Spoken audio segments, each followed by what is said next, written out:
এই বর্ষায় তোমরাই বলো কোথাও বেরোতে কি ভালো লাগে? আর এদিকে অনেক দিন ধরে বাড়িতে বসে বসে বোর হয়ে যাচ্ছিলাম। আজকে হঠাৎ করে পড়ে গেল একটা জন্মদিনের ইনভিটেশন, আর সেজেগুজে বেরিয়ে পড়েছি। কেমন লাগছে অবশ্যই কিন্তু কমেন্ট করে তোমরা জানাবে। জন্মদিনে পেট পূজা করে ফেরার সময় দেখো পথে একটা কি জিনিস কুড়িয়ে পেয়েছি, একটা কই মাছ। কত বড়, এক চাকরের থেকেও বড়। এটাকে কাটলে 3টে পিস হবে, যেটা পেয়ে কিন্তু আমি ভীষণ খুশি। আর এইদিকে এই যে ফুলটা দেখো কত সুন্দর দেখতে।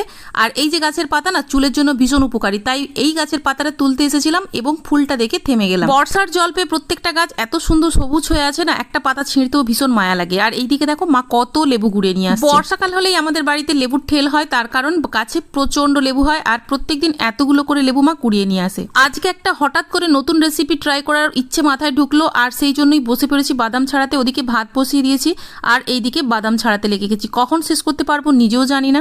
বেশ কয়েকটা বাদাম ছাড়ানোর পর আমার অবস্থাটা যে কিরকম হয়েছিল তোমাদেরকে দেখাচ্ছি। দেখো এদিকে বাদাম ছাড়াচ্ছি আর ওদিকে